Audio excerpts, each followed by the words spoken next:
So Cecil here on my show was, let me start that again. So Cecil, my co-host here on the show, is the first person I've known to use the phrase thesis horror to describe 21st century horror films that have to be about something deeper than just the scares depicted on the screen. That the monster isn't a monster at all, but something more human like systemic racism, capitalism, misogyny, homophobia, etc. I think the street term for this type of movie is elevated horror. And elevated horror can be fantastic. But I think what makes thesis horror or elevated horror work is when it subtly makes the connection between reality and nightmare, i.e., it follows, which allows the audience to see the movie as metaphor or as simply a scary fucking creature. It also works for me when the creators dive so hard into the reality that they develop a supernatural terror like the white liberal racism in Get Out. But sometimes I feel like horror movies can fall flat when they don't acknowledge the human issue that they're really coping with. The novel Amityville Horror reads like people who are seeing ghost demons because they're suffering from financial stress. And that disconnect made it annoying for me to read, although sometimes comical too. It's unaware of itself as thesis horror, so it doesn't know how to draw the line between subtle and on the nose. This week's movie, Last Night in Soho, falls into this latter category for me. It's a gorgeous and thrilling psychological horror about a young woman who is seeing ghosts from the 1960s. Is this a gift or a curse? Well, I might argue that it's neither. I'd argue it's a dangerous mental health condition. Edgar Wright, at one moment in the film, points us toward schizophrenia by having a character say this out loud. And I'm like, yes, that's it. We don't need to solve a 60-year-old murder. We need to get this poor lady some help, and we need to get it fast for the sake of herself and everyone around her. And I found myself less concerned about the plight of 1960s Sandy and more worried about 2020's Ellie and even John. That said, it's super stylish, really fun at times, and as we rolled, it has a bitchin' soundtrack. Hi, Cecil. Hi, Jeffrey. So you have to go back to a prior decade. Like none of this. No, I like the current decade now, but you get to visit a prior decade whenever you want. Where are you going back to? Ooh, can I go to any time and place? Or am I Sure. stuck like right here? No, time and place. Because that's always the thing. Like you're okay, let's see. I mean, I feel like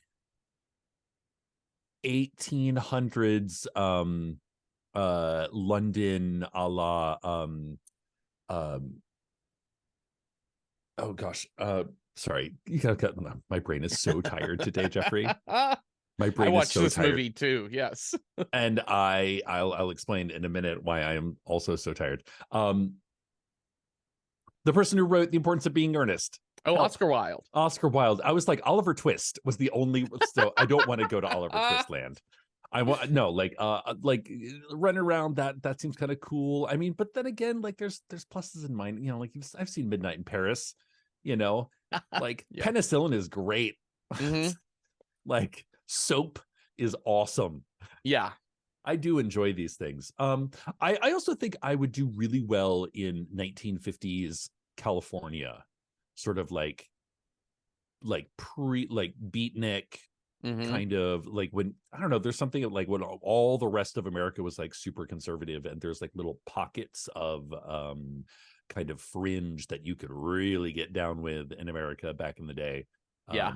If you were willing to walk away from the square haircuts and super like Djangoistic military aspirations that America had. Yeah. I think that'd be kind of cool. Also, it just sounds like a like more penicillin then, I think. Yeah, it's a sort of under the idea that you can't get hurt or arrested. Like this is a pretty tough question if you're non-white. You know what I Right. mean? Like Yeah. Yeah, like where that sort of thing, or being a gay man in any era. But yeah. let I mean, alone going back that's the further and first thing, further. and I'm thinking like where are there pockets of sort of like gay renaissance Yeah, in, and I think that would be one. yeah, Sort of 50s, 60s San Francisco would be amazing. I mean, also fuck it. I really want to meet Socrates. Like, go back and see what yeah. anything ancient wonder of the world looked like, not ancient, when Right. it was the new wonder of the world. Yeah. Go back to the negative 1270s or whenever the fuck that Yes. was. I don't know my history. Yeah. I Yeah, I certainly would want to. I think I would go back to 1970s New York City because it was Oh it was yeah, such a shit show. bring a gun, Bring a gun. It was or such at a the very least a knife. yeah. It was such a shit show, but also so many like weird cultural interesting things were Like happening yeah, in New York City in the 1970s, yeah. from just talking about what was happening in Chelsea and Greenwich Village, all the way down to talking about Bensonhurst and Bay Ridge and the development of the disco scenes down Oh there as yeah, go well get would your be, Saturday Night Fever on. and the rise of hip hop in the Bronx as Oh my well. god, yeah, Like just forget so about it. many like cool cultural moments you kind of get to see up close, like Studio 54. Want to see that. Yeah, Yeah, that yeah. sort of thing. Before it was, a pizza shop. Before it became the Kit Kat Club. Yeah. Now, Jeffrey, I'm so exhausted. Now, one of Uh-huh. the reasons I'm exhausted, this movie exhausted me. Yes. Not Same.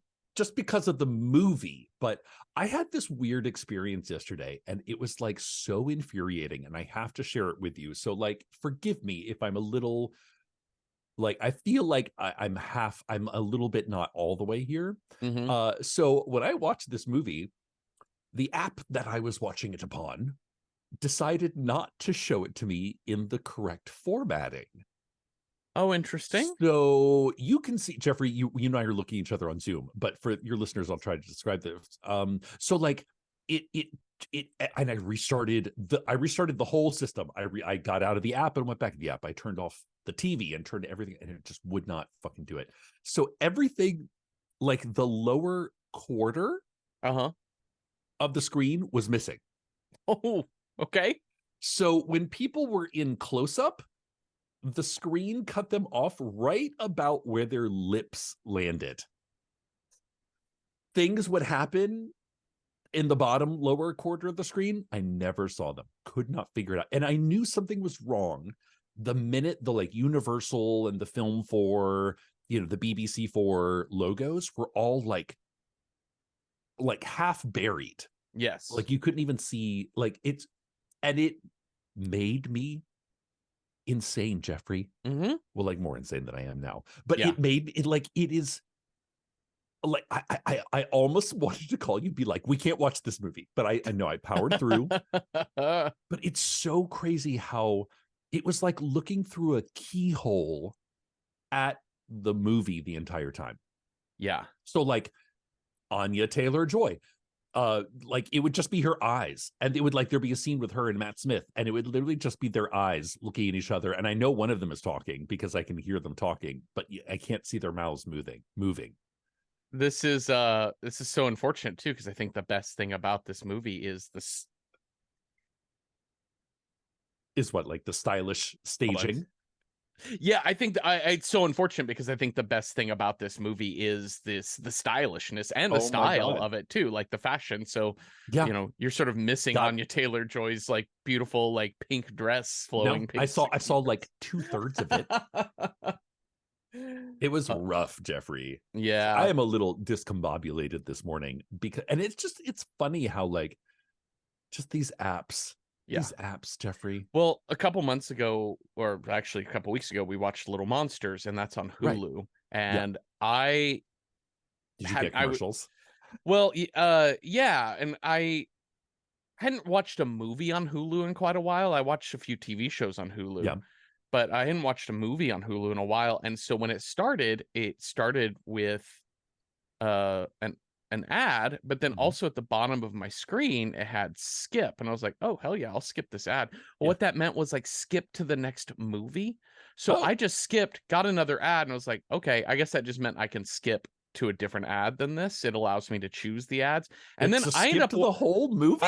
it skipped the whole movie. So What I the ended up fuck? watching like 15 minutes of some other film being like, this does not seem this doesn't seem Australian. One, I am seeing no sign of I anything that see no suggests we Lupita are going. Nyong'o. Yeah. What movie did I do that for? Fuck. It was a TV show. No, it was for American Horror Story. Like we Oh, were that's supposed to watch right. the first 3 episodes of American Horror Story, the first season, and I Uh-huh. watched like episode 1, episode 2, and then I somehow it went like the programming decided, do you like this? Here's your other recommended titles. And it was like reboots of past American Horror Story tales, and I was Mhm. like, why are we in the 60s? What the fuck? Oh my god. Sometimes Yeah. I really do think that sometimes the technology is just like trolling us for fun. Yeah. Well, I mean, I think that's a great metaphor to start with, because we're dealing with like the wonders of 2020's technology Yeah. that allow us to say, hey, let's start a podcast together. Yeah. Two, we can watch almost any movie we want to Pretty watch at much. any given point. We may have to pay Yeah. for it, but whatever. Like, we can watch these things. Yeah. But we And don't even have if to we go to the don't pay movie for it, store. and even if we don't pay for it, we can always torrent it or whatever the fuck you Yeah. kids do to get your your download movies. That's right. All these kids and their torrents. Your And bit torrents. but at the same time, there's some kind of like deep flaws to the Yeah. system that Yeah. make it really difficult to work around. Yeah. And I feel like that defines this 2021 film, as in, like, it's so cool. It's Yeah. so stylish. It's so much fun, and it's got a bitchin' soundtrack. It's Yeah. doing some neat things in this movie. But man, this script is It is a drag. it's a little bit, it's a drag. Like, it's a drag when it's successful, and it's a drag when it's not successful at Yeah. times. And Like there's it's you know, it's a bit of a soggy sandwich, it is. you know? It's funny because, when we talked about Little Monsters, one of the questions I had about that movie is, who is this for? Like, why is this an R-rated movie when it feels like it's kind of a kids movie? And this is similar in that this movie feels very YA to me. It feels a Yeah. lot like YA horror. Yeah. Or it YA thriller. yeah, exactly.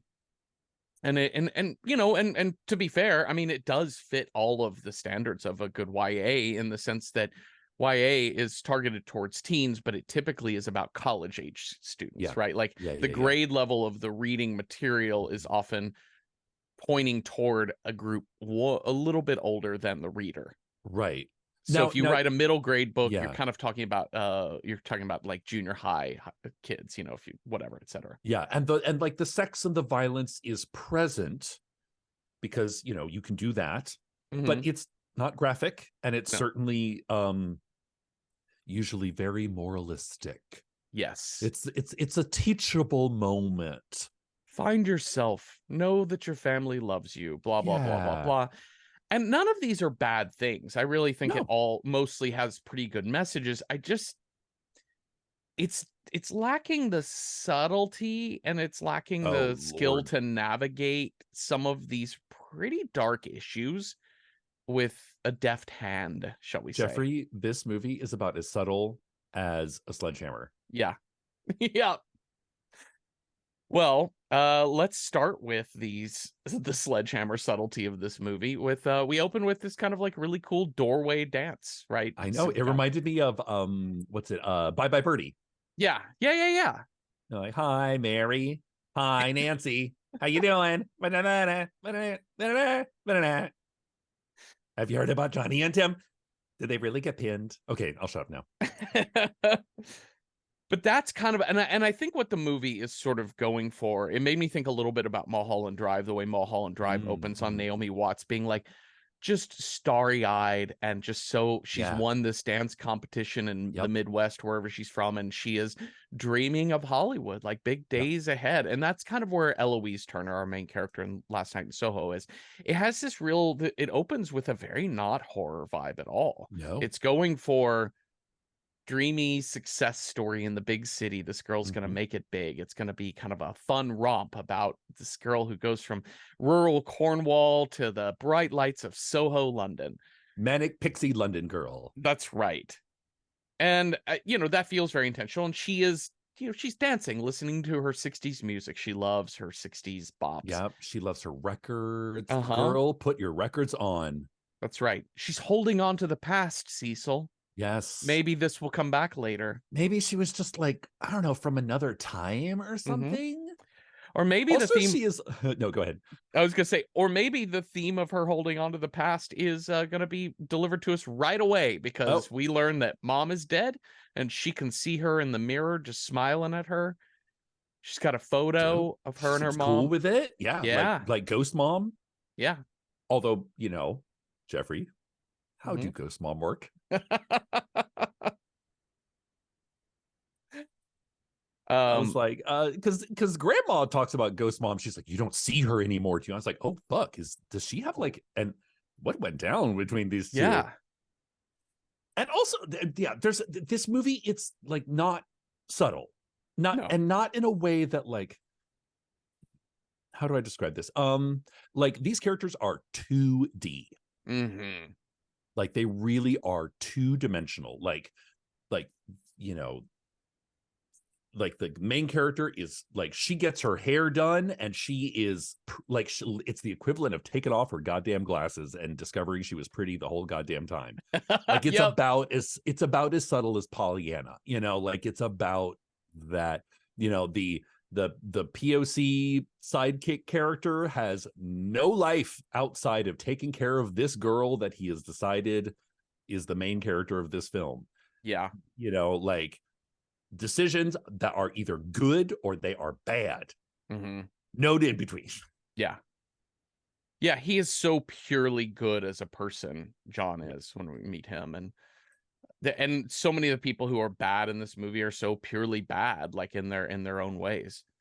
Well, she's Right. gonna, and Gran, we've got her grandmother who is purely good, and Gran She's all is good. wishing her the best, which, Mhm. Ellie gets a letter saying she got into the basically Fashion Institute of Technology, but London, right? Yeah. Whatever the name of that is, which is Sounds cool. dope. It That sounds sounds really dope. great. And also, she is. Okay, this is again. It took me.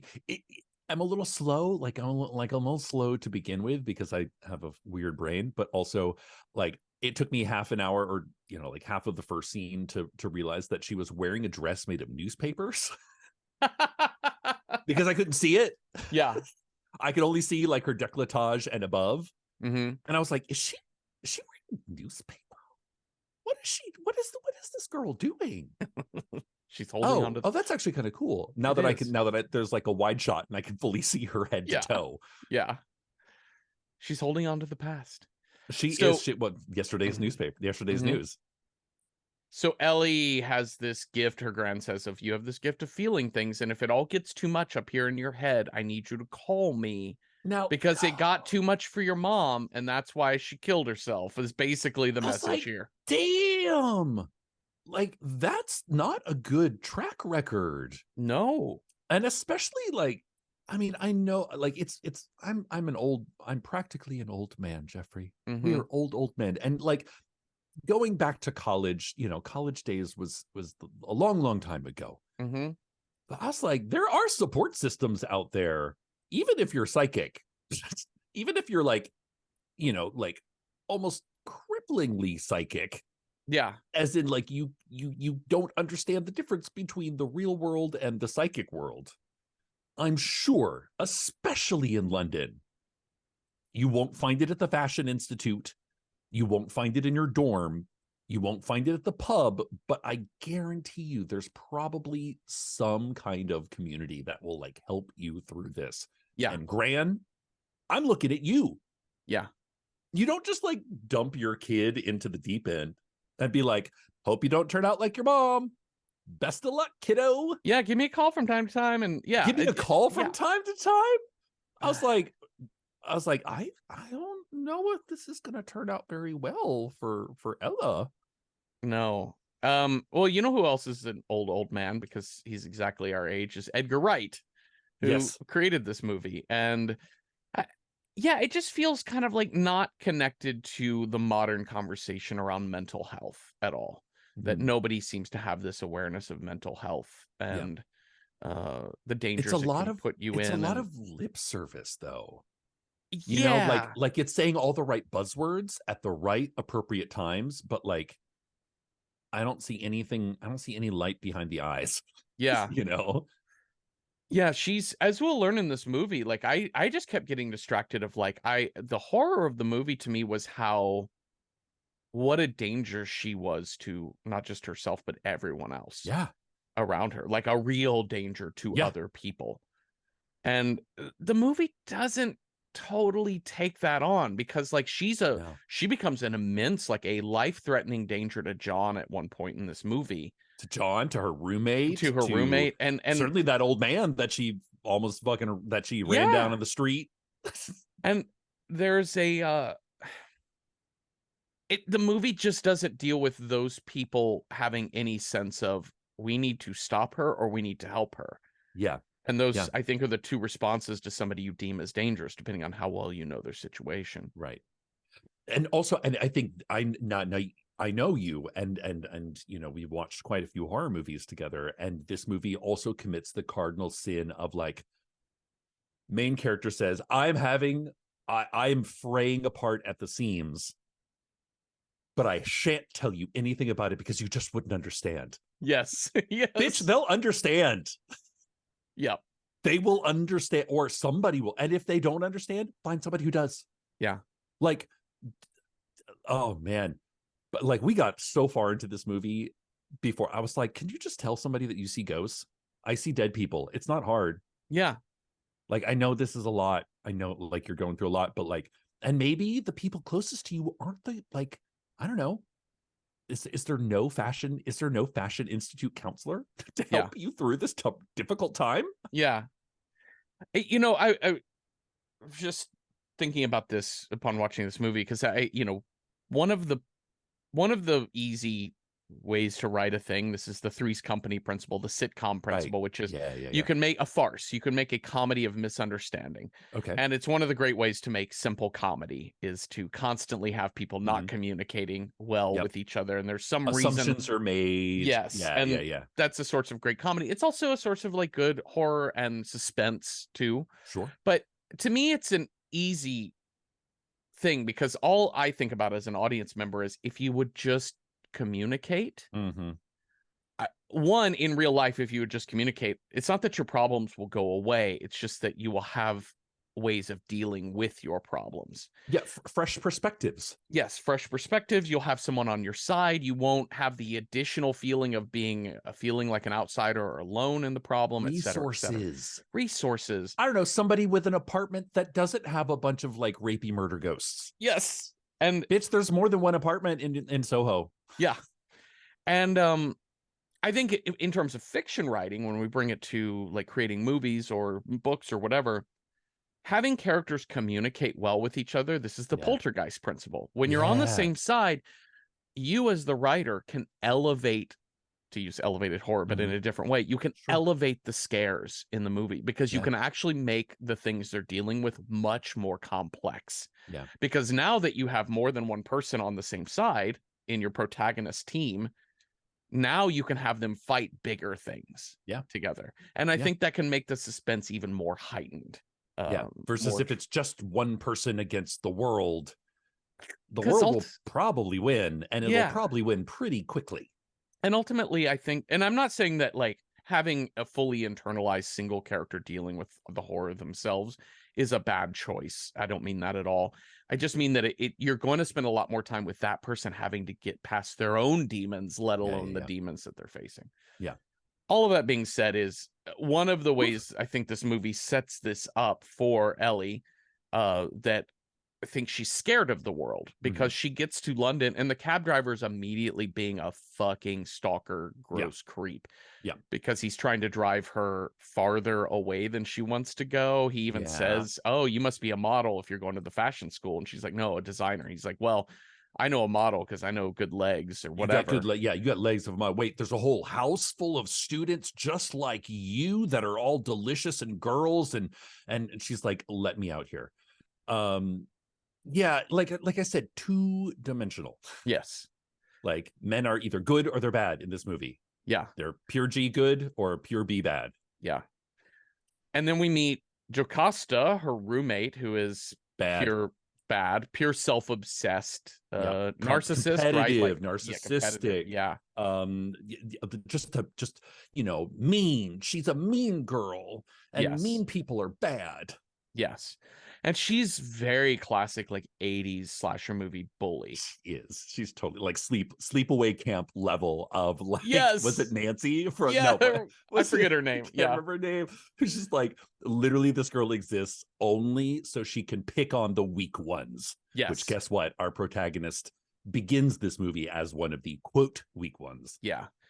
And Jocasta even has a couple of like sidekick Lackeys, lackeys who are, classic. yeah, who just laugh at all of her mean jokes and say things to when they find out that Ellie's mom had died by suicide. And they're like, oh, you're like so brave. And You're Jocasta's so like, oh, brave. yeah, my uncle died that way too. So I know what it's like. And they're like, you're brave too. Like, if honestly, really, it's one of the, I mean, it's easy to sit and be like, what is, you know, I'm gonna read a book. Yeah. I'm gonna go. Also, this is another pet peeve of mine. When people go to like an institution and they have like literally one class, Mm-hmm. you know, it's like, okay, Mm-hmm. it's like, okay, Eloise is a young fashion student and she lives in the dorms, and I was like, college is a real thing. Like, it's not just a thing that you just sort of like show up to. I mean, maybe you do. I mean, I don't know. I guess I took it a little more seriously than some people. But if this is your fucking dream to get accepted to this thing, and she's clearly super talented, Yeah. she is unique. She has a very unique perspective. Like, she is in a lot of ways exactly what an artist, you know, a creative should be. Mm-hmm. But it's not just that one class in the morning, you know. Yeah, no, it's not. And also like later she gets a job at a pub and they're like, when you work, she's like, anytime. I'm like, no, Right? you can't. No, you No, you can't. can't. You And the amount of history you have to like the reading you have to do to be any artist, but let alone a fashion designer. like, dude, yeah, like the amount of history, because it's all just studying history. Like, oh my god, and like textile class, and I'm sure that you also probably have to take some general electives in there Mm-hmm. as well. Yeah, you're gonna need a bio one or whatever. Yeah. You know, and on top of that, like, and also the way this movie deals with money is such an interesting thing in this, and it's very much like, you know, because it is looking at this very like institutions of men that are repressing women with money. And yet, like, Eloise walks into this woman's house and she's like, yeah, first 2 months rent, 2 months 2 months deposit. deposit. I was like, Yeah. but that is steep, ma'am. That is unusually steep. But I was like, girl, where are you gonna get the money? She's also like in Fitzrovia too, so that's not a cheap place. Like No. that is not cheap at all. Like Yeah. like, and I think after this movie was over, I was thinking about it, and you're right, it's very YA. It's like, we need to have the good people be good and the bad people be bad. We need to not have life get in the way of the story. Yeah. And I think there was not enough like life, like enough incidental life in this movie, because it had to, we're literally just having to explain the mechanics of this fucking movie, and the like dream world and the not dream world. So we couldn't dive into either the 1960s or the 2020s at anything but kind of a surface level. Yeah. Well, she's obviously tired of Jocasta because like every night Jocasta's out partying. She's shit Yep. talking Ellie behind her back. Ellie keeps overhearing these things. There's all these, she's like bringing boys back, having sex real loud in their shared bedroom. She's Bad. so bad. Capital B. And then capital G, good John is constantly trying to just talk to Ellie to be like, Yeah. hey, just would love to talk to you sometime. Ellie then goes to get a bed sit, right? Like she goes to rent a room because she can't take it anymore with Jocasta. So she finds this this ad on a bulletin board and calls it, and she meets Ms. Collins. Diana Rigg. I know. Classic. Oh my god. I love this. I love this casting. It's great. And yeah, between her and Terrence Stamp. Yes. Like this movie has such, like, this movie makes sense on paper, you know, like I can see it being pitched in the hallowed halls of HBO, they'll be like, okay, it's exactly why I was excited about watching this movie last week. I was like, oh man, the fashion's gonna be dope, the music is gonna be dope. We get a bunch of, it's all shot in London, and listen, Yeah. the exterior shots, like you are like at Liberty, you're at like it is Soho, it is Carnaby Street, like it's great. And these young, gorgeous stars like Anya Taylor-Joy and Matt Smith, Oh my God. right? Like, Yeah. just it feels like Well, you he's can't go young-ish. wrong. He's young-ish. He's youngish, right? He's not young, but yeah, he's but I just meant the like formula seems like it should come up 1 = 1, but it somehow is like 1 = 9.95 or something. it just doesn't quite hit there. So she's gonna live in Ms. Collins' room, she says it's a bit old fashioned, but I won't change it. If you don't like it, you can live somewhere else. Okay, great. I will do it. Right. Fully furnished room. Okay. Just no boys. Great. Just no boys after 8. Don't run the washing machine late, and no smoking. She's like, all of those, not a problem. And also just don't go like, maybe you don't want to peel on the wallpaper. Just, listen, if you see a leak or some mold damage, or if the walls start dripping blood, just tell me first before you call a repairman. Okay. Yeah. So at night, she's playing her record player in her new rented room, and outside are the neon flashing lights of the city. Girl. Yes. This is, again, it's like, they sell blackout curtains, right? Yep. I mean, I'm not here to like unempower your female agency here, but like, you don't have to suffer through that. No. like you really don't. They also just make blankets and thumbtacks. Is a thing that you can do too. Yeah. Like, I completely rewired a dorm room once because I couldn't get, like, oh my God, ridiculous. Like, there is a bit of like, well, I'm a psychic who's who's like crippled by my psychic abilities, and everybody just keeps bearing down on me. This movie like is so harsh to this girl, and yet I don't know. I was like, you could just shut the blind. You can go to Bed Bath and Beyond. Yeah. I know it's not, it doesn't have to be all this. Yeah. Well, she soon finds herself out on the town. Like, she goes into full dream mode, and she's out on the town, and she is in 1960s London. And she's in this like fancy nightclub, and she looks at herself at Café de Paris is the name of this fancy nightclub in 60s Soho, and she is looking at herself in the mirror, and what she sees is not simple Ellie from Cornwall wearing her pajamas. What she sees is beautiful Anya Taylor-Joy with her like blonde bun and long hair and little poof, bouffant, and she's got this beautiful like this beautiful pink 60s dress. Like, what is that style called? Is that like baby doll? What is that? Yeah, it's like a baby doll. Yeah, it's like Anne Margaret, but totally. again, it's very, very British Bye Bye Birdie. Totally. British Mad Men, you know. And I want to say how much I love the camera tricks in this movie. Oh yeah. And I love this setup of she is a reflection. The use of mirrors is really cool because we use it both as a place where she sees her mother standing behind her.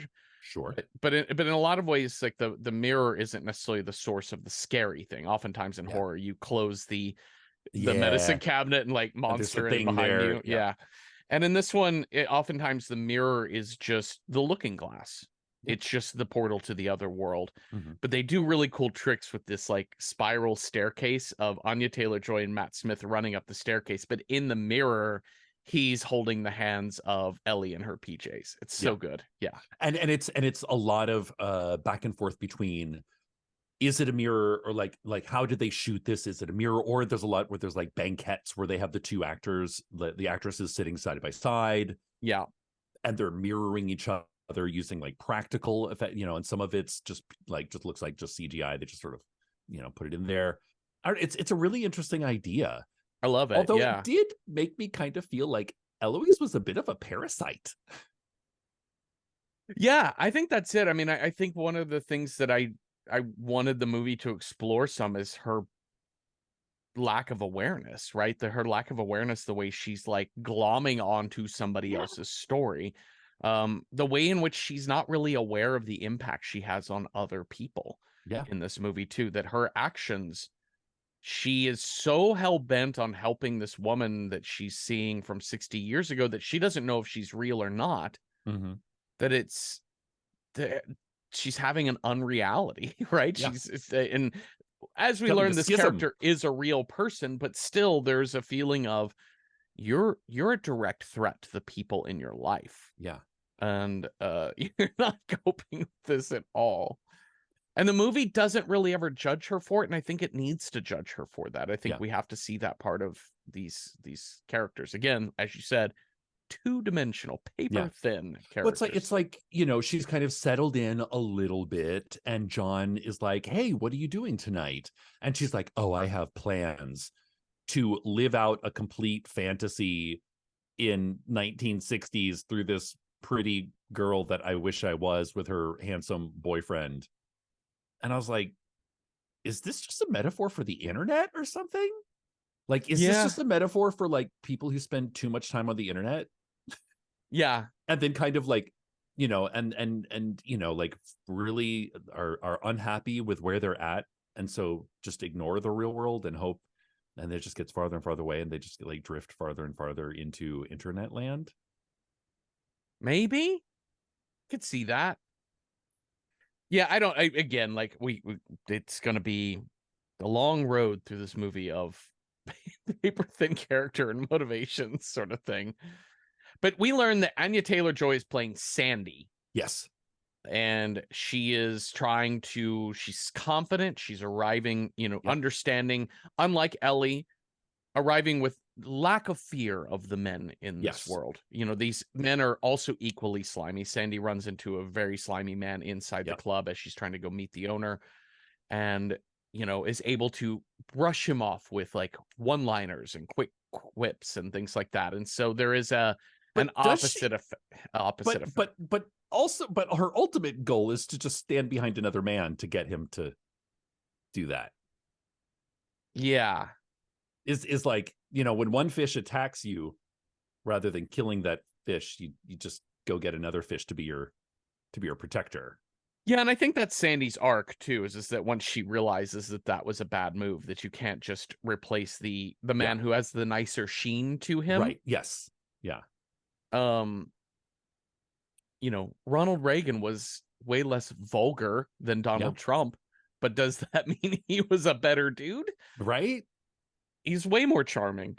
And Matt Smith is way more charming than the other men in this movie, Yeah. but he is also capital B bad. He just is nice. Yeah. And as we learned in Into the Woods, nice is different than good. That's right. And I mean, it's an interesting look at a very specific time period as well. Like, the Sean Connery Thunderball is like the, sort of the typifier letting us know that we're in the 60s. The sort of the music hall scene. And essentially what this movie is going to do is a little awkward, because it's going to dazzle you like a Hollywood musical with the fashion, with the songs, with the dance moves, and simultaneously make you feel icky because you are part of a machine that is like, Yeah. really abusing and, like almost like puts it up to like servitude. Yeah. Of these women that are trapped in this loop that they Yeah. cannot control. So it has that Mad Men feel of like, am I supposed to like this? Yeah. Am I supposed to like? But her hair is so pretty. Wait, is pretty bad? Oh no, what am I supposed to do? Fuck, I'm a man. Oh no, Yeah. help me. Yeah, it definitely wants to take that kind of that starry-eyed look at going into show business. I mean, we've done this a million times in film. Like the starry-eyed girl gets off of the bus from Omaha Yep. into Los Angeles and it's like, I'm gonna be a movie star. I'm And gonna before she make it knows it, after all. she's working in porn or whatever. Like this Yeah. is kind of a really age-old trope, and that's what this movie is calling on. It's Yeah. drawing that very thing up. So, Ellie wakes up. We have this beautiful dance scene between Jack, played by Matt Smith, and Sandy. that is kind and of like, Eloise. and Eloise, the way Eloise comes in and out of the scene is really, really Mhm. cool. And it's all good news in this first dream. And Ellie wakes up and is Yeah. immediately like designing a dress just like Sandy's. But also at the end of that dream, Sandy and Jack were making out in the coat check room. Mhm. And Ellie wakes up with a hickey on her neck. It's weird. Mm-hmm. So Odd. Also, anyways, like, yeah. again, I'm like, you got like no good sleep that night, girl. No. None. Like, you went to bed, you pulled the sheets over your head, and then the sheets turned into a long tunnel that took you to the 1960s. Mm-hmm. And then your alarm went off, and it's now 8 a.m. Are you going to be doing your best work in your life? No. No. She's going to do great work because she's pulling this stuff out of her butt, and sometimes artistically, just out of nowhere, you just have an Inspiration comes inspiration. from Yeah. many places. But it's not the consistency you need as an artist to fully realize. And we'll see that as she goes through class. Yeah. Of like, as she gets to the practical, how do you put this Yeah. dress together? Yeah. What does the fabric do to the wearer? How does Yeah. it, how affordable is this, et Yeah. cetera, et cetera, et cetera. I wanted that movie to dive so much more into how fashion work, Oh my God. because I I know, think right? it's so interesting how many moving parts there are to making a dress. It's not just drawing a thing Yeah. and putting it together. It's the fabric. It's the way it sits on different body types. Yep. It's the way in which it where it fits culturally into the now, but also, how affordable is it? Who can make it? Who are you going to have manufactured? Are you going to send it off to a sweatshop? Are you going to hand make it? Are they This makes a materials huge that difference. are they heritage materials that have been around since like the 1600s? Are they materials that you make yourself out of recycled, sustainable material? Yeah. And then the irony of this is at the end of this movie, like looking at this, like this dirty, gritty look at the women of Soho and these lives. I was like, girl, you're going into the fashion industry. Yeah. The fashion, like, it's not like a cakewalk. No, let me Like, tell you a it is story about actually Terry Richardson. it's Yeah. possibly one of the worst institutionalized industries for women and for the like use and abuse of women, and like, Yeah. uh-oh. I wanted so many different things in this movie, and I wasn't getting all of them, but I was getting some.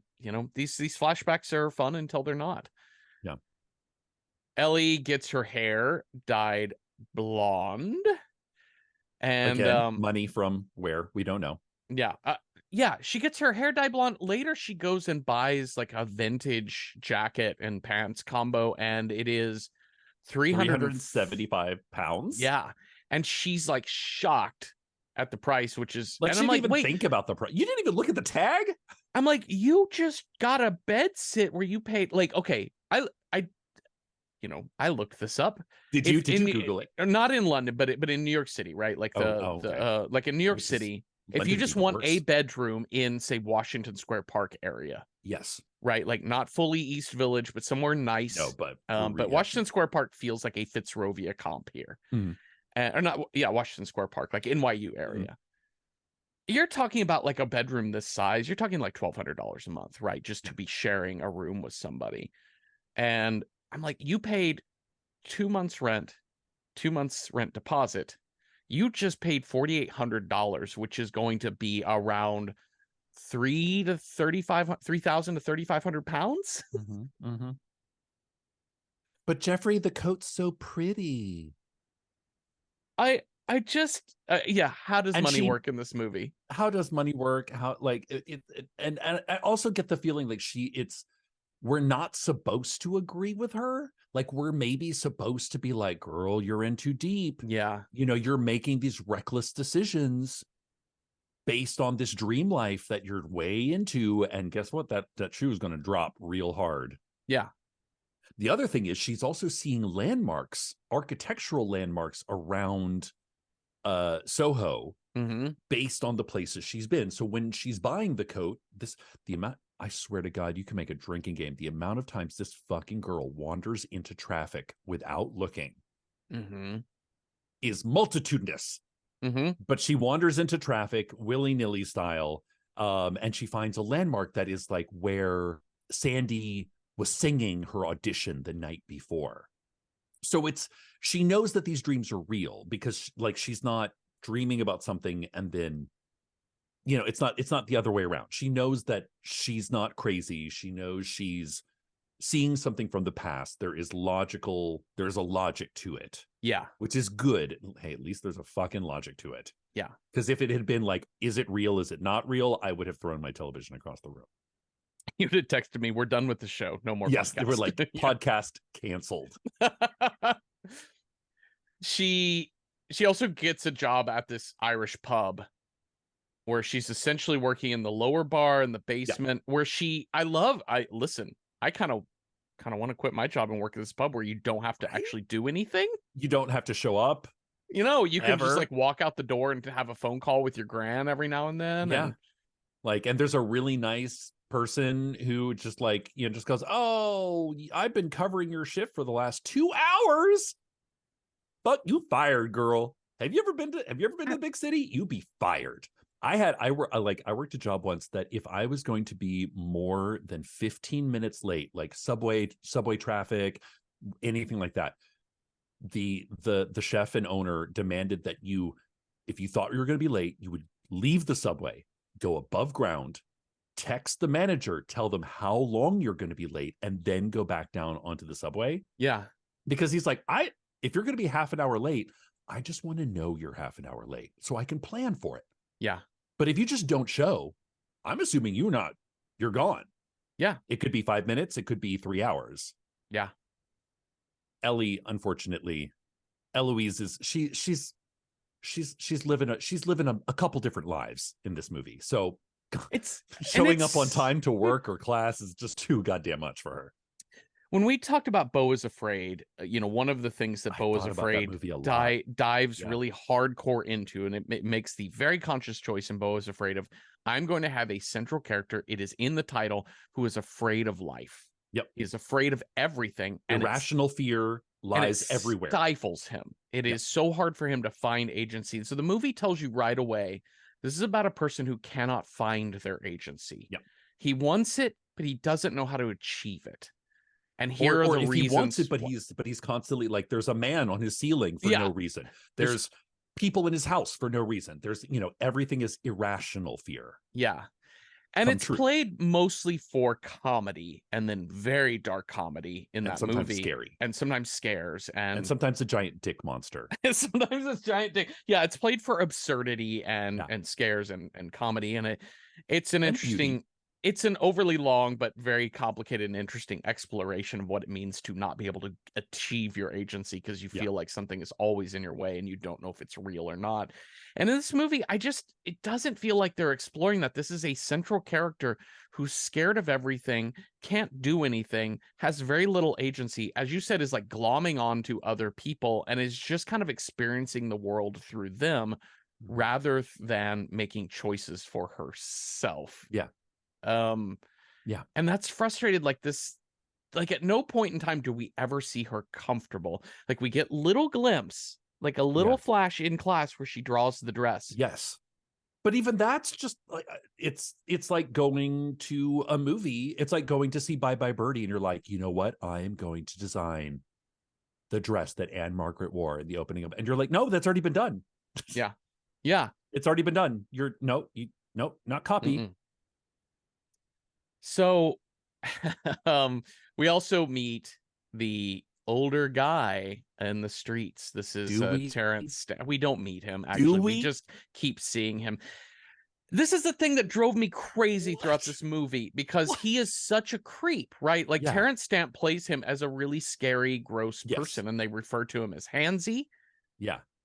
And he's just like really smarmy, smirky.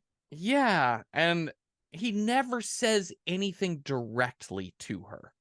Like he always says like, who's your mother? Well, she's dead. I thought she might be. Most of them are. And then walks off. I'm like, what is this dialogue? I was like, does he know she's psychic?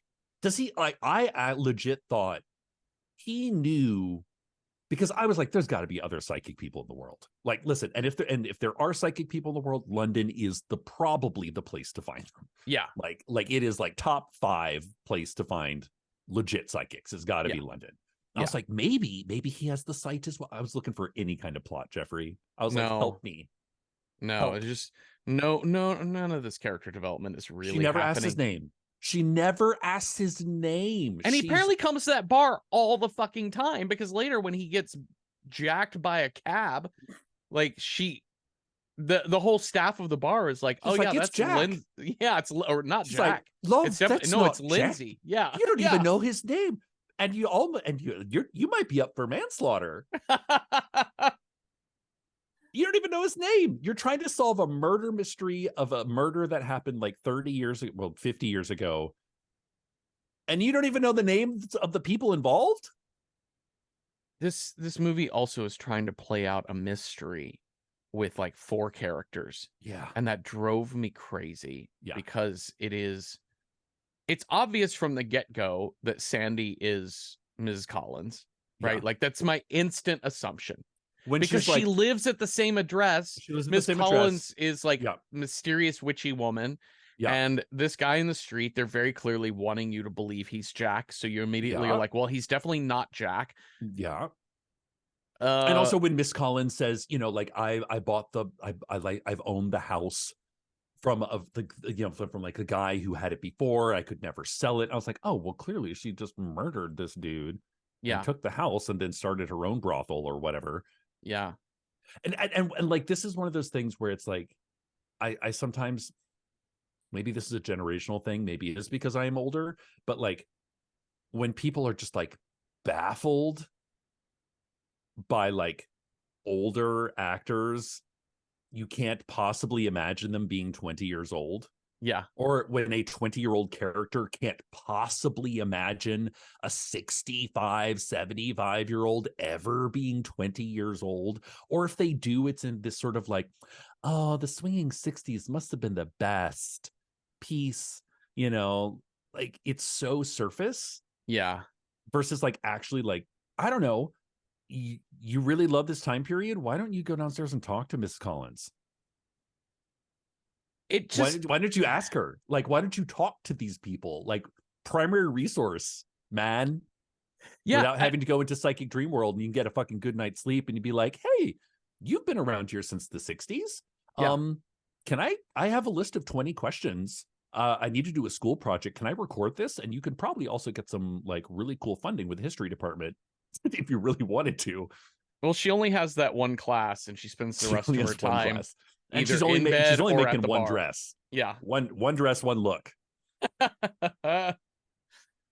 So meanwhile, in Sandy's storyline in the 60s, right, she's gotten this audition that's successful at a smaller club. She's got to work her way up to Café de Paris.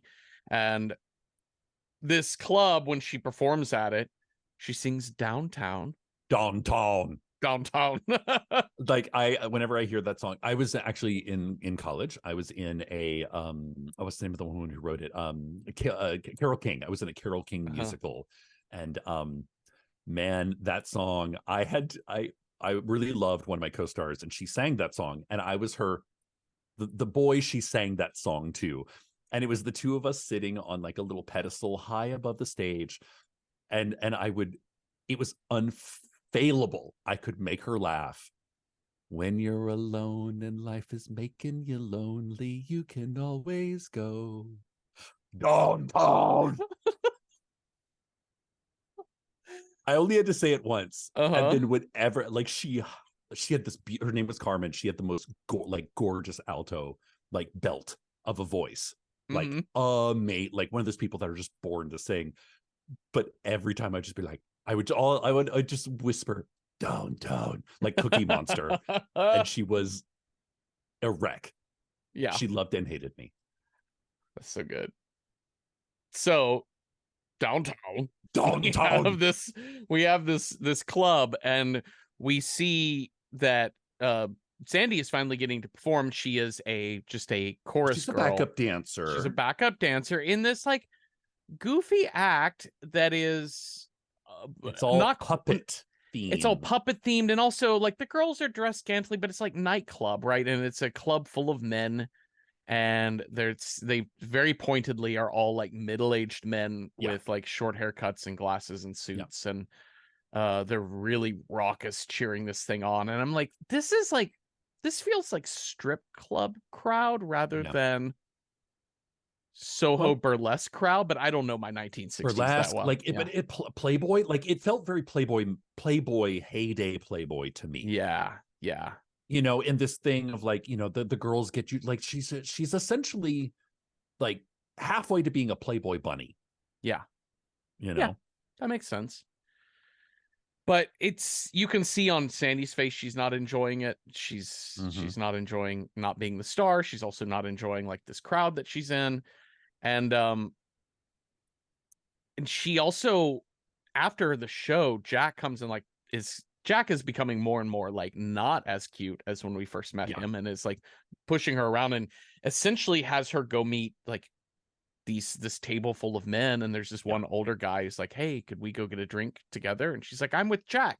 Jack won't mind, will you, Jack? Not at all. And so she realizes what's up. So does Ellie, the watcher of all of this.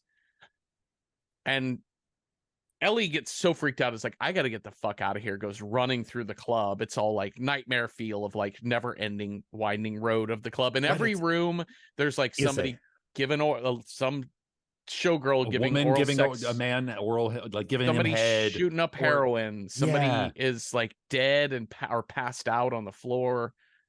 I don't know, there's a lot of this, and it's also like it's unclear again. Eloise is, you know, shocked and mortified. Sandy is also shocked, but it's unclear like who's puppeting this, which, you know, this scene is all about puppets and controlling and masters, and who's controlling the hand behind the puppet and all this. I was like, wait, what? Is Eloise just along for the ride? Again, I think she's like a titmouse on the back of a rhino, you know, like, but even that's a symbiotic relationship. So maybe that's a terrible metaphor. She is literally just watching this woman's life. It also feels like it also feels like we're underestimating an 18-year-old who loves fashion. Yeah. That she has no concept of the world, that she hasn't watched at least movies that depict this type of world. She's so like I get being scared of that. Being scared of that cab driver is a 100% reality. Like, you absolutely need to be scared of that. Yeah. Being scared of John, or even being scared of the dude at the bar that she runs into her first night, who's like doing crass pickup lines. I'm like, no. This is just dealing with like shithead 19-year-olds in college. Anyways, I just think this movie doesn't seem to know the difference between being scared of men your age, in your class, in your group of friends that are a little bit gross, tell gross jokes, and being scared of like a cab driver who's like, I will stalk you. I'm gonna come by your apartment later because you're so pretty. In this movie, she's equally scared of both. And so when she sees what's happening in Sandy's life, it's almost like she can't believe this is happening. And I'm not saying we don't want to feel empathy, sympathy, fright for Sandy, but also fear is not the thing. I don't know. I'm not certain of the motivation here for this character. She gets back to her bedroom, finds Sandy sleeping in the bed, thinks, oh, good, she made it home safe. But then she notices money on the nightstand, and then a older dude comes out of the bathroom. And she finds herself screaming, leave her alone, to him. And he seems to kind of hear her. Yeah. And then there's listen, if false wake up from sleep and you're still in a dream and somebody tells you you're in a dream and then you wake up again, if you like that, this movie's got a lot of it for you. Yeah. So, oh God, this old man again, she runs into outside the bar. He's like, everything all right, Ellie? How did you know my name? I make it my business to know all the pretty girls around here. Like, why do they give him such bonkers dialogue? Like, this man is going out of his way to be a fucking creep. Yeah. All right. Okay, where are we? There's so much like repetition happening here. Let me get myself reset. Okay, now we're getting we're elevating basically to the point where like we're seeing more and more of Jack being violent to Sandy. Yes. And also we're getting more and more of Ellie seeing these ghosts not in her sleep, but in the daytime, in and Yeah. around they're like in her bedroom, like it Yeah. while she's awake. And then John, she finally says, "Okay, John, I'll go out with you." He's so sweet, so nice, and they go to a But even Halloween then, no, party. she only says she's going to go out with him, so she doesn't go home because she's now scared in both Yeah, waking and sleeping of her apartment. yeah. Like, and he's like, "Can I take you?" And she's like, "Yes." He's like, "Oh, you don't even know what I was going to ask." She's like, "No, it doesn't matter. I just don't want to go home." I was like, ugh. My advice to John is you don't need to date this woman.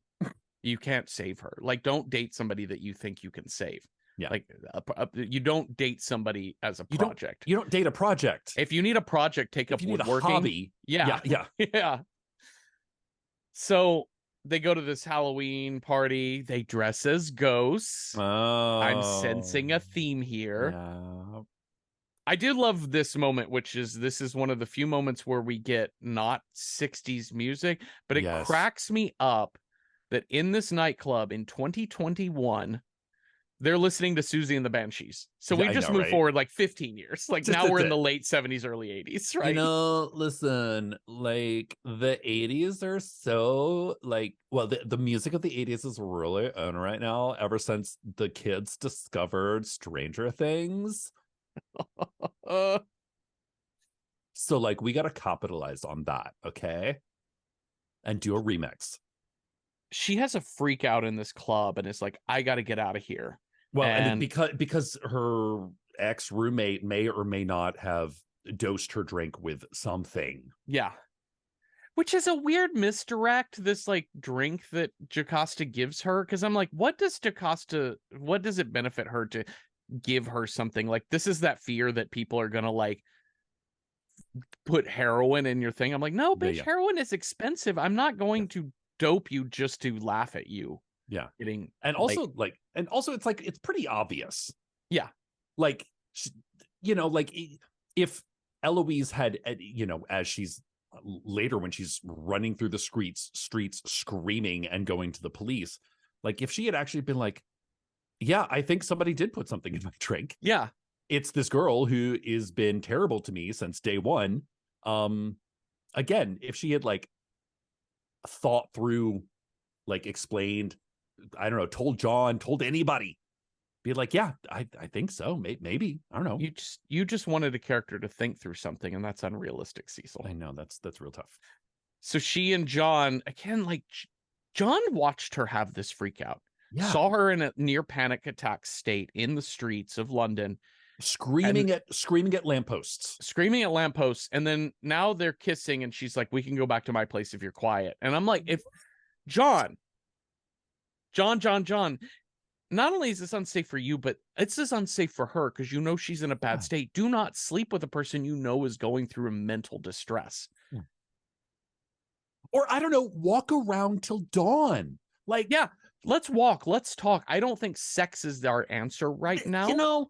Like literally, this is the thing. Maybe this is what makes one of the things that makes me so angry about this movie is that London is such a city that I love and has, like New York, like his like endless possibilities 24 hours a day. London a little bit less. They really do roll up the sidewalks at like 2:00 in the morning if you don't know where to go. But it has that exuberancy to it that it's like it doesn't have to be so fucking basic as like you're either at a club or you're fucking. Those are the only two options. Men are either lecherous, handsy, controlling, knife-wielding assholes, or they're like knight in shining armors who are fish out of water, just like this, like Ducky from fucking from a John Hughes movie. Sure. Like sort of emasculated best friend that exists only to like support you and listen to you and rub your feet and tell you all of your fashion ideas are brilliant.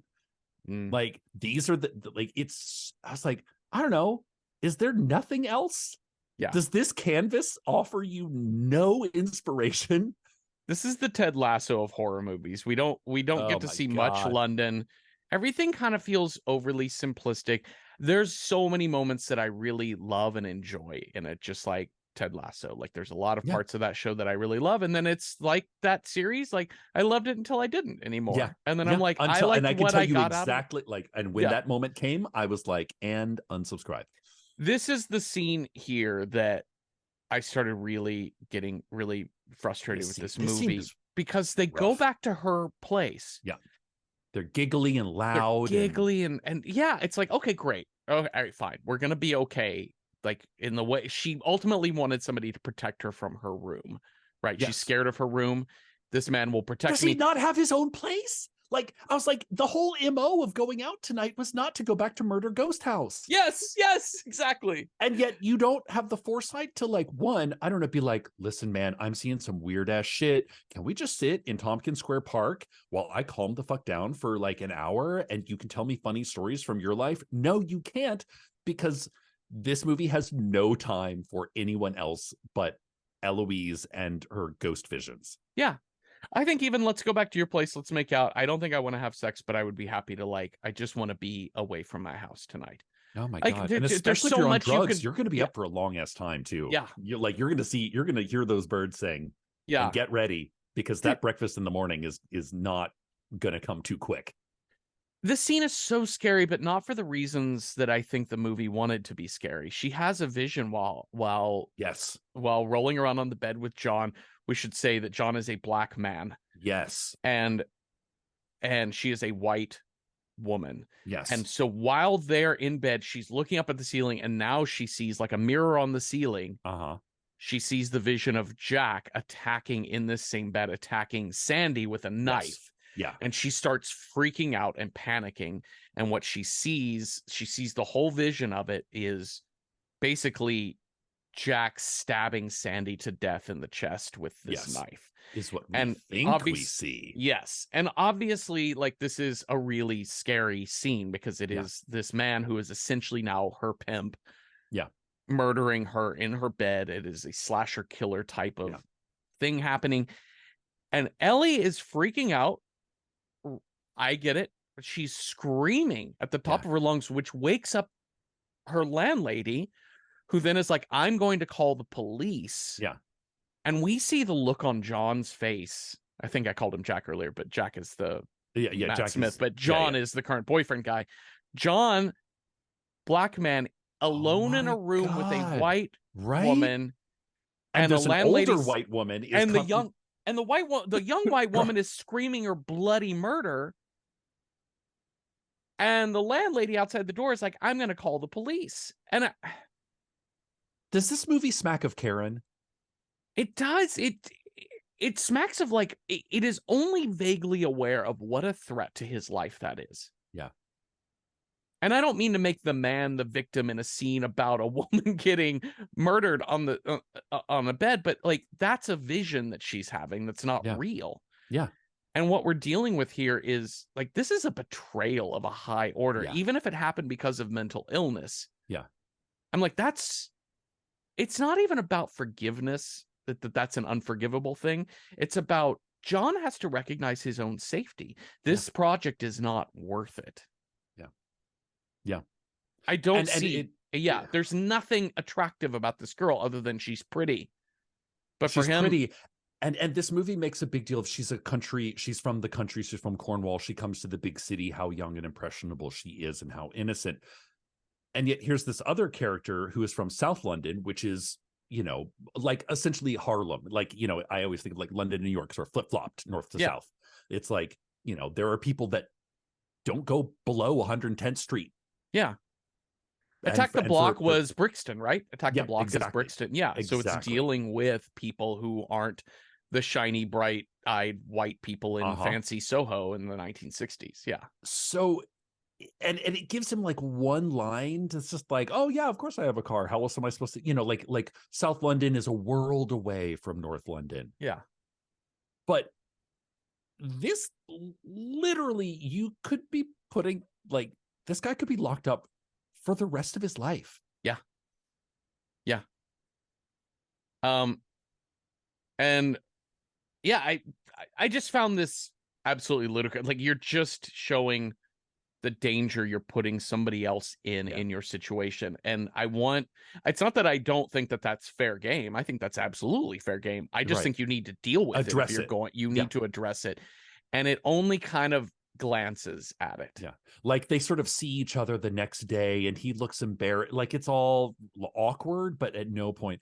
The other thing is like the difference between seeing a vision that you know is a vision. Yeah. Seeing it in the waking life, that's pretty fucking scary. But you're not getting stabbed. No. Like it's a bit like what you need. You kind of need the Danny Torrance like speech of like it's like pictures on a screen. Yeah. Like it's shocking when you see them, but they're just echoes of the past. Nobody's stabbing you. No. But you are putting other people like oh my God, this movie was so frustrating. Well, and I'm going to stay on John for 1 second here too, because the other thing about framing John as the good guy, he's the nice guy, right? Like John says to her one night at the bar, like, listen, I know what it's like to be an outsider, and I would love to talk to you, and just know that I'm a good listener. And listen, those are good qualities in somebody. Showing empathy, sympathy, recognition, and offering to listen are invaluable qualities in a person, but they're not. Listening is not the only thing that makes you a good interactive conversationalist, because when you notice somebody going through something that is harmful to themselves or others, you do have to intervene at a point. And so for him not to have to say to her, listen, what happened last night? I need to know about it. You actually do. If we are going to have, we don't have to have a relationship, but if we are going to have one, you have to tell me what happened, because my life was at risk too. But he doesn't do that. He's just like, oh, you poor thing. Like, that's not a realistic character, I don't think. And if it is, he's a dope. Kind of. Uh-oh. So we are going to go to the cops. She's going to rant and ramble about. She's talking about like, I changed my hair and this old man in Soho who drinks at the Toucan knows me. But it's not. Okay, now. No. You know what you need? You need 5 hours of sleep. Yeah. You need 2 meals and you need 1 shower. Because, girl, you were spinning. Yeah. You were spinning out of control. Yeah, the one cop here says, is there a history of schizophrenia in your family? And she's like, oh no. Oh, it's too painful for you to say that. And listen, it can be. Yeah. But it's the other cop, the lady cop in the room, who handles this more gently, but talks to her on her way out of the station. He's like, listen, I don't think you're crazy, but you do need a support system. Yeah, this is all we get out of this movie towards this. Yeah. It's the one person in this film who is seeing this for what this is. Yeah. Now, I will also point out that it's like my God, as soon as they're like, it's like she's screaming and running and screaming and running, and then she's like, I know, the police. And I was like, oh, Jeffrey's gonna have a field day. It was like, the police won't save you. No. The police probably no. The police are not a cute resource. They're not like the saviors that just like you can just roll in and they're just going to solve all your problems. No. And help you solve a cold case. No. You probably do better call some podcast people. Yeah. They'll probably and help also make a podcast about it. They'll help you solve that murder real quick. It's the ridiculousness of her running to the police and not understanding just how bonkers this is compared to just asking people questions. There's one point where she asks Ms. Collins about a murder that happened upstairs, and Ms. Collins is like, lots of murders happen everywhere. She dodges. She dodge, right? Yeah. But she's now going to the library. So we're gonna get on microfiche. Do we still use microfiche? Here we go. Do we still use microfiche? Sure, why not? Okay, sure. I don't know. I'm not at academic institutions. It feels like we would have digitized a lot of this, but who knows? Yeah. John scares the pee out of her by approaching her in the library, but finally she tells him what she saw in the bedroom last night. Yes. And he says, well, listen, my auntie believes in all kinds of weird shit, so you can tell me anything. I'm like, what? Who are you? Like, this is like the most pastiche of a thinly veiled, like, what does she what oh God, like, it's so bad. It's so Yeah. bad, y'all. All of these articles seem to be about murdered and missing men and She's not just murdered looking and up, missing women. it's like Googling murders 1968 London. Yeah. And he's like, and she has like thousands. Girl, you got to work on your search. Like, you need to talk to like somebody in the library sciences. We need to work on our search parameters. Yeah. But then in this library, she's getting surrounded by the ghosts, right? Like she Yeah. starts seeing ghosts in the stacks and they're coming after her and they're racing towards her. And she says, you know what the solution will be? You know what can kill a ghost is stabbing it with scissors in its eye. Scissors. She And says, fuck it. yeah, fuck it. Comes after one with scissors. Her hand gets grabbed at the last second by John. And we see that she is holding the scissors above Jocasta's face. Like she's almost stabbed out Jocasta's eyes No, with a pair of pinking shears. absolutely not. Absolutely not. You are a danger. You are You're a an menace. absolute danger. You're a liability and you're a menace. And I don't want to And I don't care if you have pretty hair. No. And I think that anyone suffering from something like schizophrenia, like it's not that you are inherently a capital B bad person. It's that there needs to be a support system because you are not capable, speaking to Eloise here, she's not capable of managing this on her own. So whether like, that's medication, whether that's therapy, whether that is a support group, like, there's all sorts of ways to deal with it. But this movie doesn't address, except for that one cop, anything. it does not address mental health other than like, my mom had some mental health issues and she died. I'm like, let's talk about that fucking shit though. Yeah. And it's also like, it's the sort of, again, I like I said, from the moment she gets that acceptance letter and Gran sends her off to London and she has like literally a backpack and that's it. Yeah. By herself. I was like, you know, you're the only one responsible for you. Yeah. You know, and if there, you have a lot of like things in the minus column, spooky visions, history of mental, you know, money, like all of these things, and you just ignore them because you want to live your dream, because you like want to make pretty dresses. I think the danger of this film too is where it ends is it's such a happy ending because we resolved the Sandy storyline. Yeah. But my thing is there's clearly some combination of a variation on schizophrenia, a strand of schizophrenia mixed with some kind of psychic connection. Yeah. And even if it's not as clinical, like we don't have to diagnose everything and say it is schizophrenia. Let's say it is just she's got a supernatural power. She's like a super empath psychic. Well, that's still a mental issue that you're going to have to cope with because we've seen how much it takes over your body and your mind. Yeah. And so maybe when Gran says don't go to London because London is filled with a whole bunch of dead people in every corner. I don't know. Listen to Gran. Yeah. Maybe go to a fashion institute.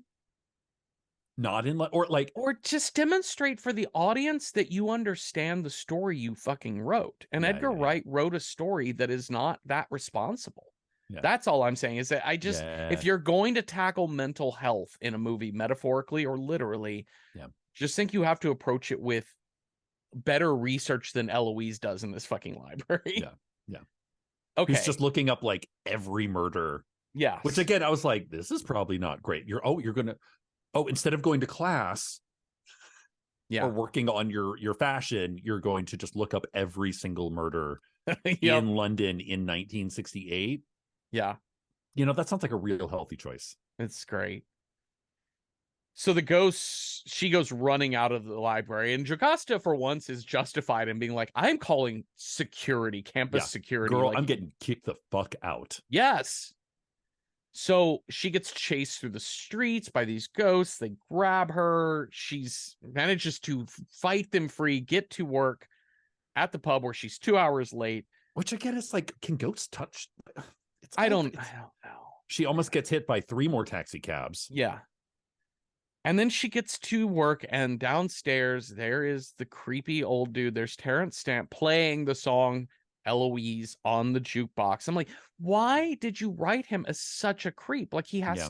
and I know it turns out he's a cop who investigated missing prostitutes, but like this, it feels like a Family Guy skit, right? You know, Yeah. like I don't know, like it just feels like a vaudeville routine where like somebody says the worst possible thing, Yeah. but then they haven't completed their sentence, right?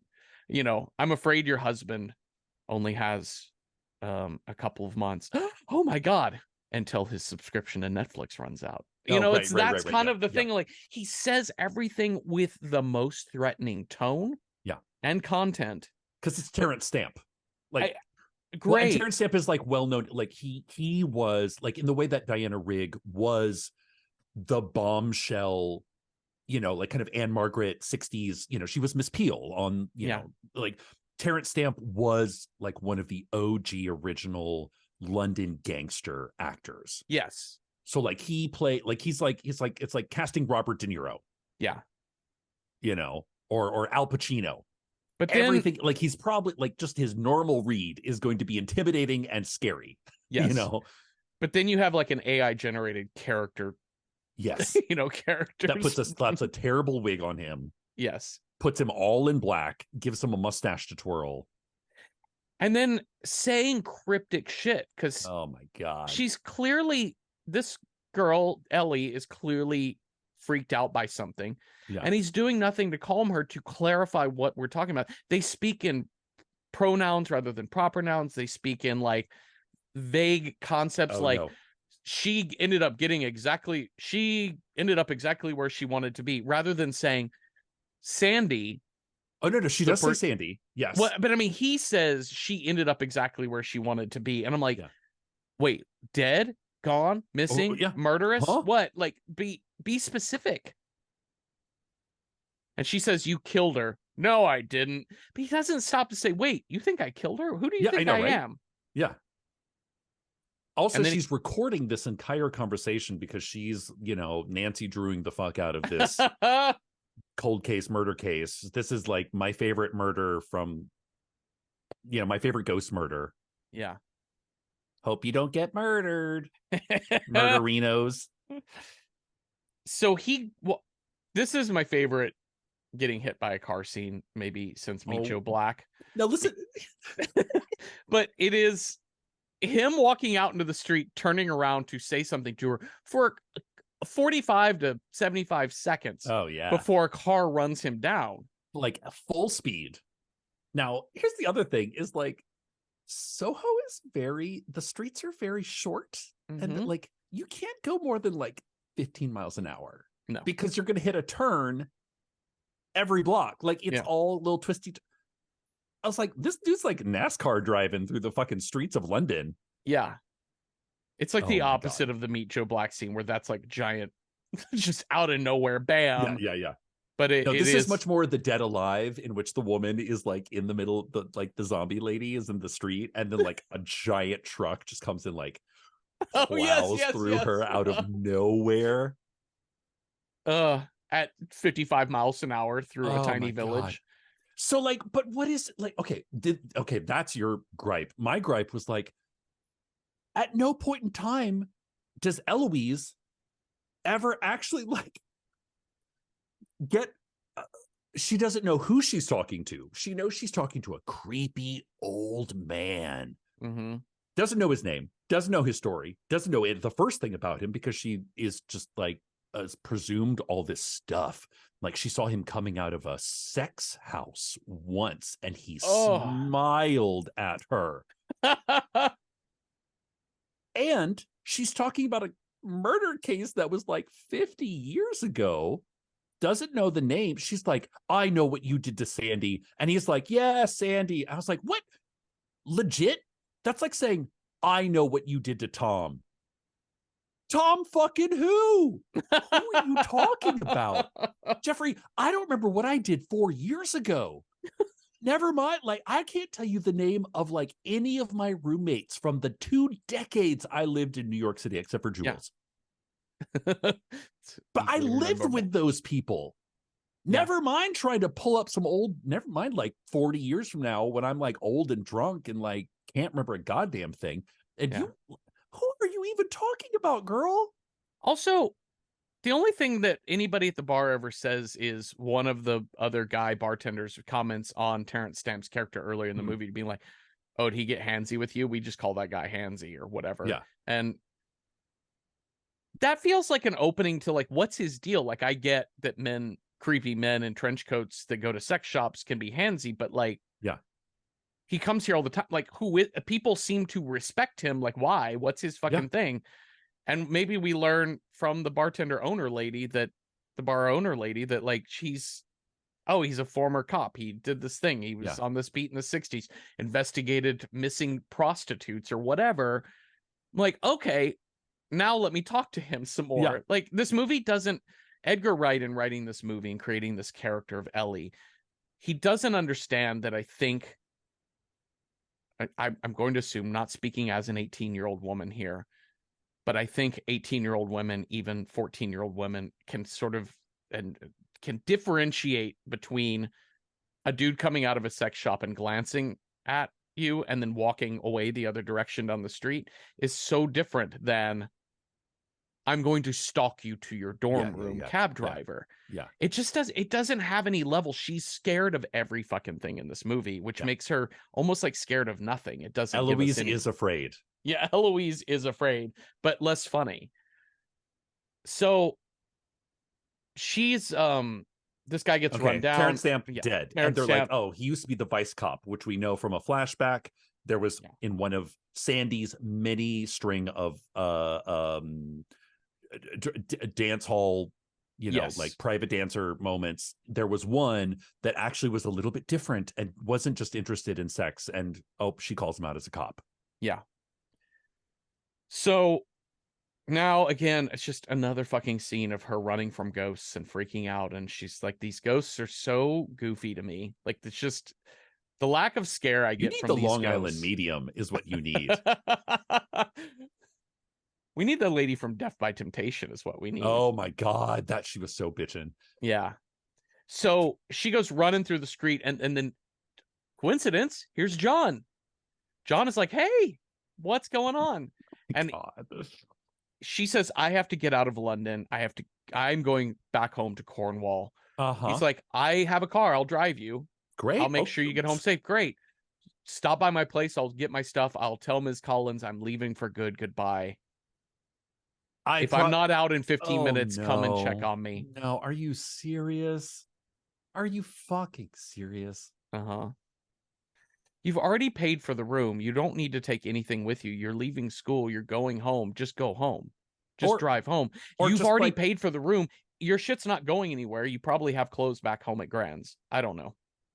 Whatever. We stop by the place, and she has to sit and tell Ms. Collins, hey, I'm getting out of here. Miss Collins like, no, come in, darling. Have some tea with me. Yes. Like, I told my boyfriend 15 minutes. Yeah. Like, I don't have time for tea. TikTok. So then this is where Ms. Collins says, hey, slow down. Don't panic. Just drink your tea. You got to go home. I get you got to go home. Hey, by the way, you went to the police, right?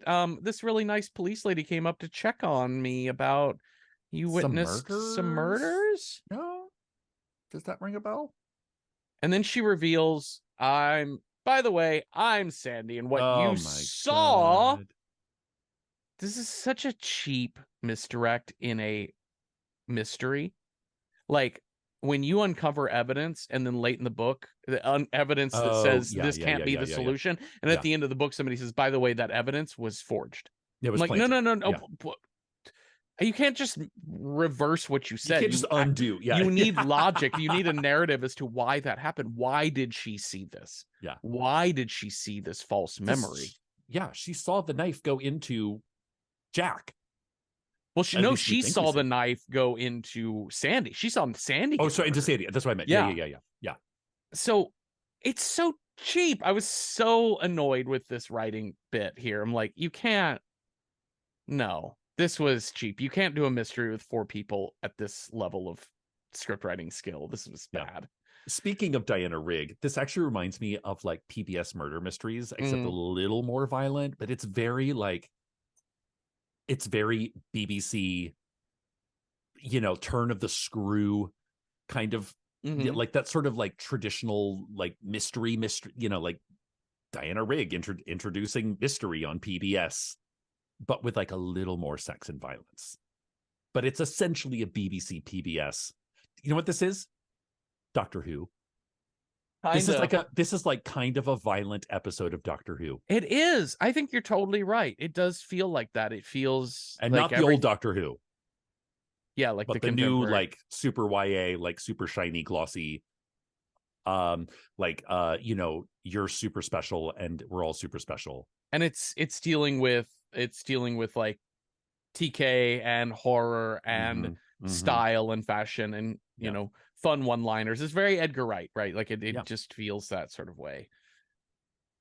But now we get the real vision that Sandy's death was actually a vision of Sandy stabbing Jack 100 times in the chest, once for each of the men that he made fuck her or whatever. And she also murdered all of those men and put them in the floorboards and then put them in the. I was like, girl, like that is untenable, because that's gonna smell real bad. It's absolutely gonna smell really bad. And this is also the mess. Can you imagine cleaning that shit up? Anyway, this is the city that dealt with John Reginald Christie, who like buried like 5 people in his floorboards, right? Like this is like I think that of the same era, right? And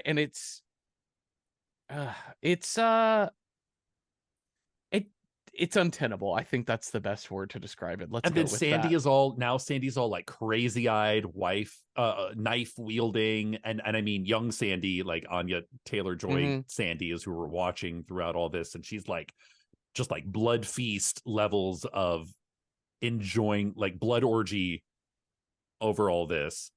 Yeah. And then I swear to God.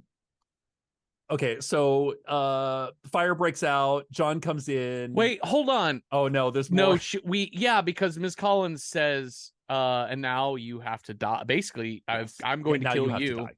Yeah. But I'm not going to stab you like the others. I've poisoned your teeth, so you're just going to die in your sleep, and people will assume that you killed yourself because you already come across as a crazy person. So why wouldn't they think that? Pretty foolproof plan. The thing that makes no sense is, well, she's already drunk the tea. You see her get woozy. I'm like, well, how are they going to get the poison out of her? Like, well, she only had like 2 sips. Okay, that's why. I was on the opposite side of that. I was like, she only drank 2 sips of that poison. That's not. Yeah, that's like wait till they're done drinking. That's like a NyQuil. Yeah, like you have to wait until they've drunk the poison to tell them that they've drunk the poison. Yes. Listen, I know your time on Game of Thrones was really arch. Marjorie of the Flowers of the House Tyrell or whatever the fuck, Yeah.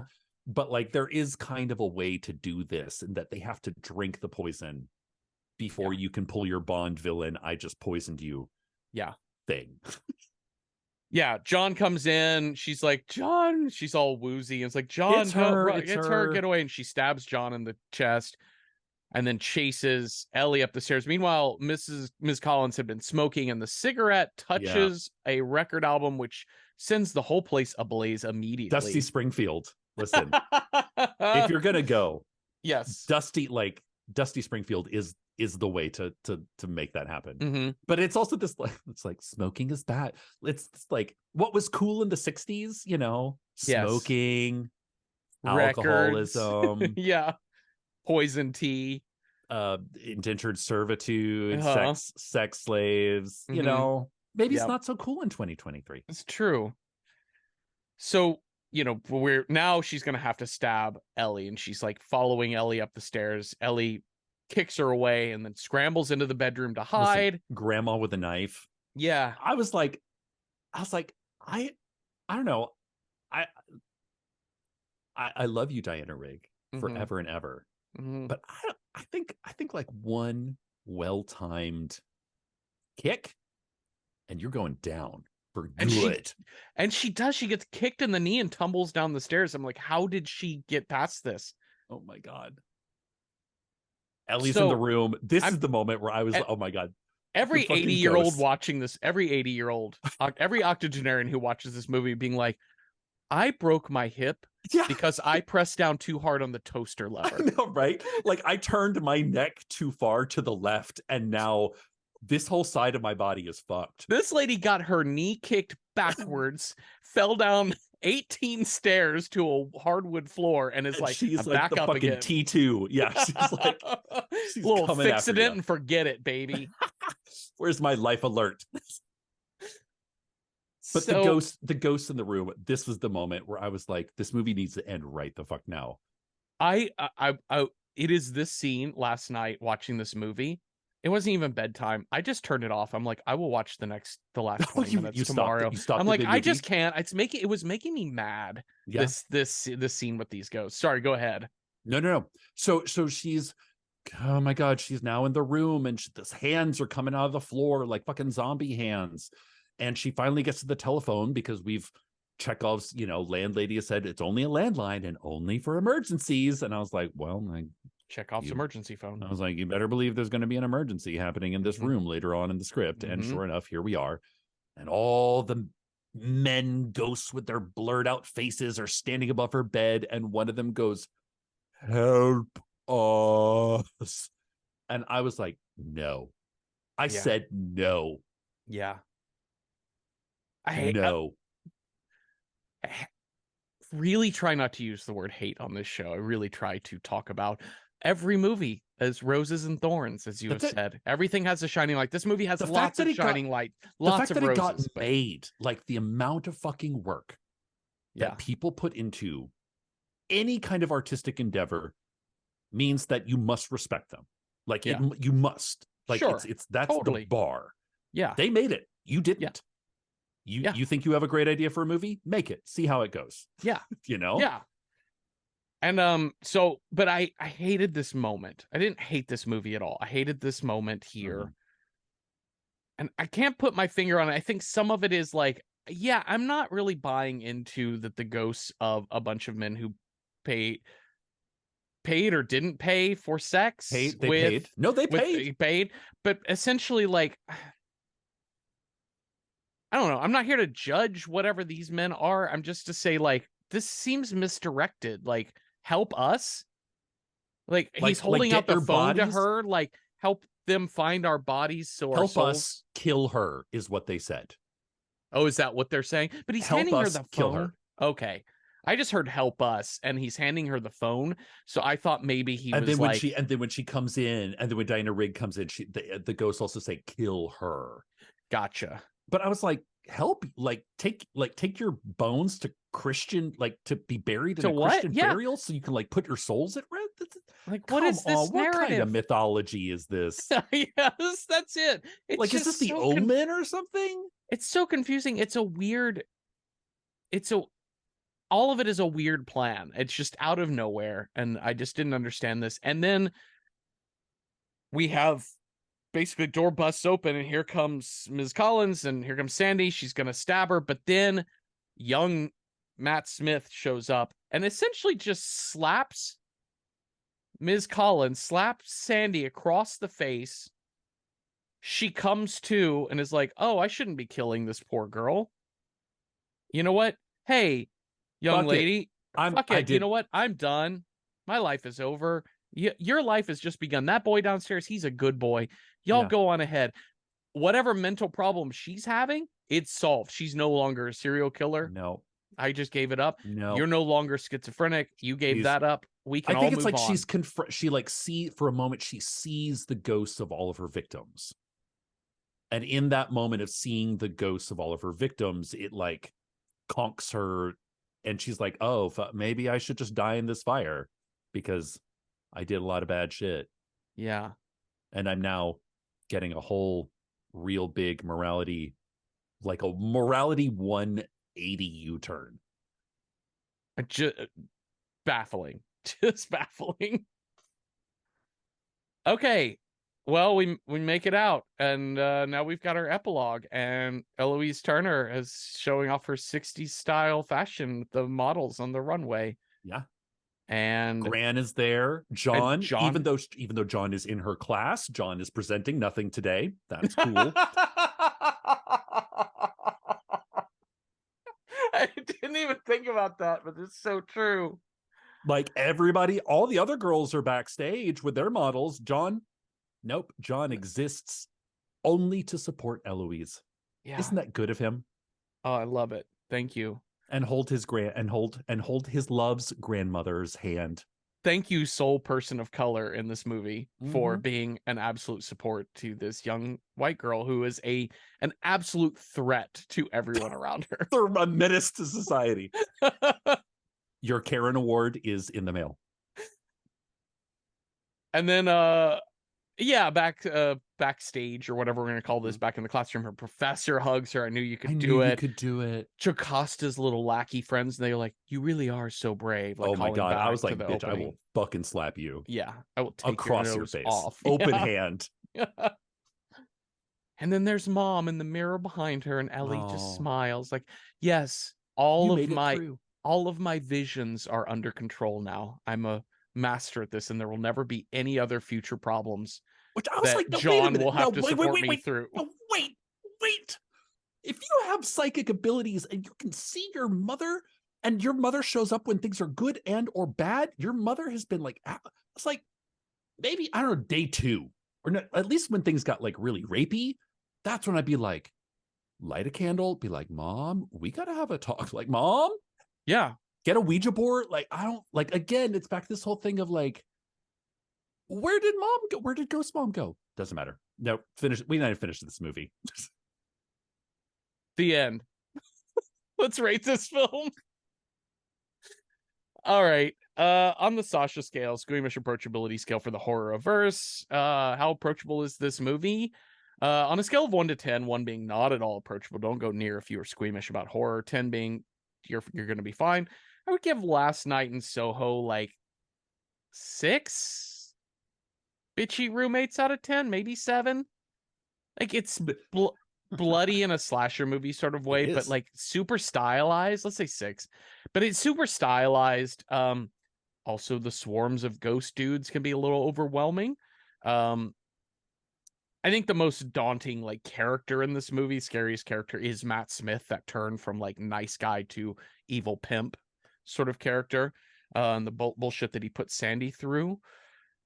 But to your point, it does feel like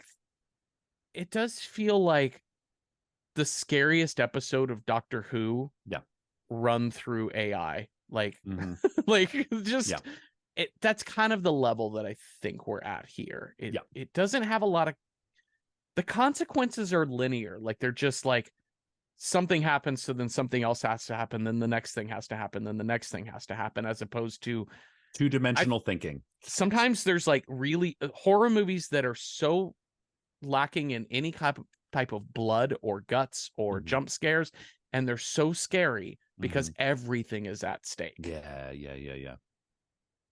So that's where I'm at with this movie. So approachability, listen, I think it's really stylized. I think it's really fun at parts. I think it's really beautiful throughout. So if you're thinking about that sort of thing, I think it could be fun. Don't let the fact that I disliked a lot of this movie dissuade you from checking out a fun movie on Max. So 6 out of 10 for approachability. What about you, Cecil, as a horror film?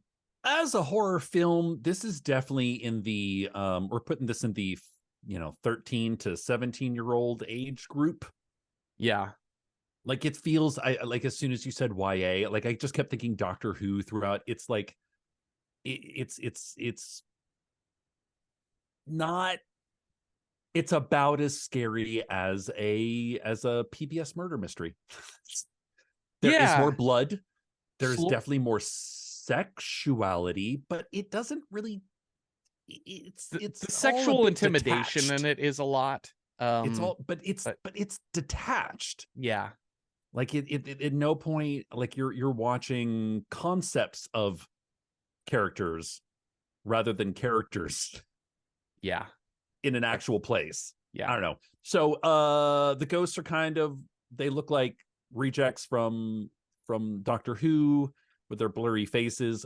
Listen, this is one of those things where it's kind of weird where like the more blood you put into something, I think like what you said, sometimes it kind of makes it less scary. Yeah. And so by the time you have, the Sandy character just like playing in puddles of blood and stabbing dudes in the neck, very like, and you see a lot of that. But by that point, does it really matter? No. So for that, I'm gonna give it 3 tickets to see Thunderball. Perfect. Well, let's figure out what movie we are going to watch next. You have a scare die. I have a style die. We'll roll those up, see what movie matches those two things. So if you roll a 1, Cecil, our next movie scare is Bad Mom or Bad Dad, Bad Family. 2, Vampire. 3, a mythological scare. 4, Society is the scare. 5, a psycho killer. 6, something witchy. That's a 1. Bad Mom, Bad Dad. Oops. Hold on. 2 seconds. Goodbye. Okay, great. Jeffrey's like, I'm done. This podcast is over. I'm done. Okay, so I will roll the style die and we'll match up Bad Mom, Bad Dad to a style. If I roll a 1, our style is giallo. If I roll a 2, an art house horror. 3, 1970s horror. 4, sequel plus. 5, rural horror. I loved saying that. Rural horror. Rural. 6, Japanese horror movie. So let's see what our style is. I got a 6, Japanese horror, Bad Family. Oh. Okay. So we've got some on our list. Well, we have one. We have one on our list. You and I came up with one movie, but it is a staple. It is like it kind of like one of the tenets of J horror renaissance, and it's Jew on the Grudge. Yeah, this definitely is. We got Bad Dad in this movie. Yeah. So yeah, I think that definitely fits. And I know that I've seen the American remake, but I don't think I've seen the original Japanese one.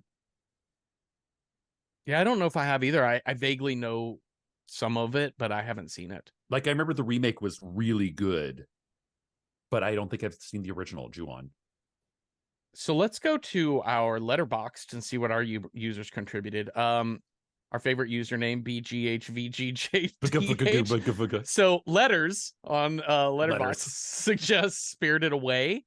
It features absent parents as a thematic element. Yeah, that could work. Brave Crab gives us Visitor Q from 2001. Be warned, it's got a bunch of weird incest stuff going on. Yikes. Thank you for that heads up. Thank you. Cronenberg TA says Onibaba, Bad Mother-in-Law.